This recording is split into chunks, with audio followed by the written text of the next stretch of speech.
NewGenGamers.com.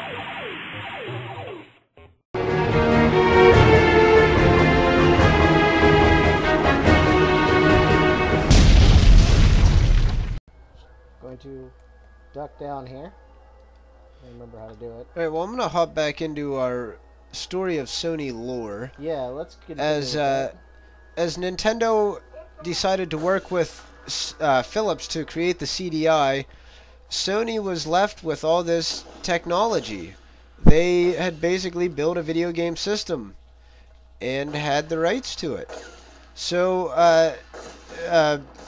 as things went on, the relationship with Nintendo wasn't completely dead. They decided they were going to release the PlayStation, but it was going to have a Super Nintendo expansion port on it. And at that time, it was still called the Play Space Station, as opposed to the one-worded PlayStation. Yeah, they had worked through their differences and were prepared to work together again. Unfortunately, again, that deal fell through. They scrapped it completely. A lawsuit went on where Nintendo tried to get the rights to the name. They dropped the space after they won the lawsuit and made it just the name PlayStation, and decided to release a standalone CD-ROM system called the PlayStation. And that'll bring us up to about 1994. That will bring us to... I believe that's when it first made its appearance in Japan. Yes, I'm looking for the exact date here. Yeah, it was released December 3rd, 1994 in Japan, September 9th, 1995 in the US. So about 9 months difference between the releases. So it's really interesting how they came onto the marketplace and just really dominated. So they struck a ton of deals with all the third parties between deciding to release the system on their own and release. And so shortly after it came out, they had all the big Japanese companies behind them, such as Namco, Konami, Capcom, and Square. The big one is Squaresoft, which let's take a look at Square. Let's see why Square solidified the PlayStation as a great storytelling medium.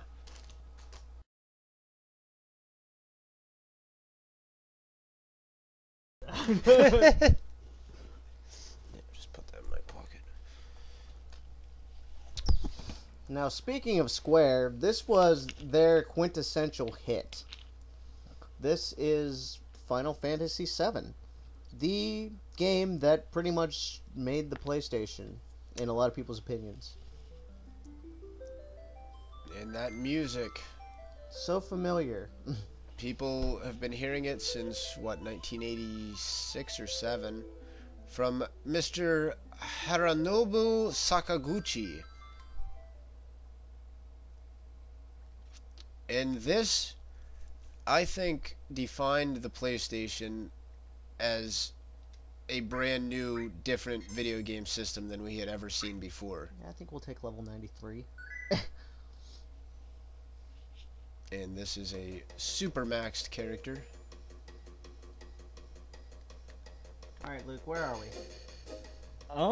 I think we might actually be headed down towards the Undercity, like the underwater area. Oh, okay. Do you have the underwater materia? I don't rightly recall.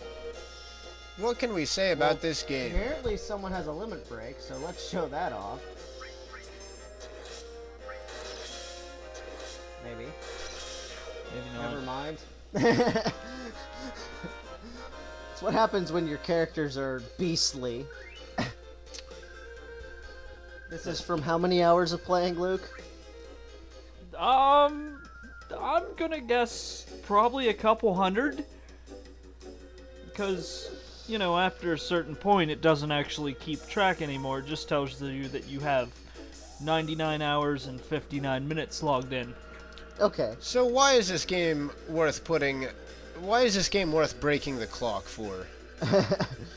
Well, it basically has a Disney storyline theme to it. One Disney of your characters with- dies. Disney with a lot more evil. There's a lot of evil involved here. Right, but it does have the basic idea for the Disney line. Like, someone dies and then you have to go avenge their death, and that's the deal. And you have to go quest to find the person to avenge the Avengee? Would that be accurate? The Avengee? The Avenged? No. The person that you have to, Wouldn't they be the Avenged? We must save the Avenged? I don't know. We're gonna have to look that one up. Well, if you're an Avenger, Aren't you saving the Avenged? No, you're not saving anyone. You're destroying someone. Oh, okay. what the hell am I? So the Avenged are no longer significant. So I guess they would be the Avenged. As you can see, the graphics in this are extremely good. Yes, let's look at that water. That's really cool. The water Yeah. looks really good, and you can see the textures are really well done. Yeah, they kind of for got a the game that foam came out- on the... And this is... At the time, this was stunning. Just literally every bit of it was stunning visually. I don't know. I kind of question the blocky characters a little rough. But at this time, that wasn't... I mean, everything else more than made up for that. You know, the characters don't have any textures really, but the backgrounds are...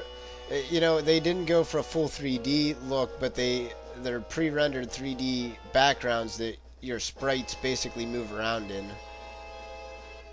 Whoa. And there's a lot of sexual innuendo in the game, apparently. That's what I kinda... that's what Hironobu Sakaguchi's porno stash brings to the table. Oh, hey, come on, give me a You can't actually take any of them. So why don't you try and find some more battles? Show us the battle system, Ray. Yeah, I was looking. I don't think it's up with the girls, Ray. Why don't you There's a little bit of sword fighting. Oh. Why don't you go back into the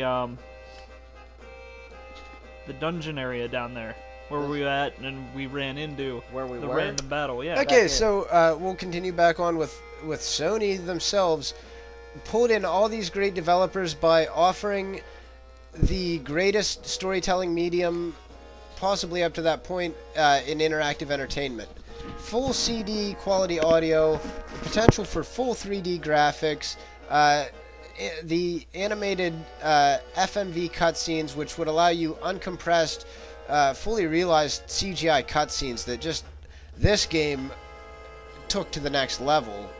And all of that really appealed to the developers at the time, and they jumped on this thing. It became the RPG console.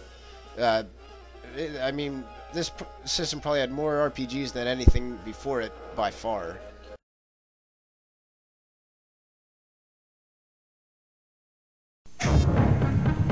More than 200 animators and programmers. A multi-million-dollar production. Over 2 years in the making. And a cast of thousands. They said it couldn't be done in a major motion picture. They were right. Final Fantasy VII. PlayStation. NewGenGamers.com.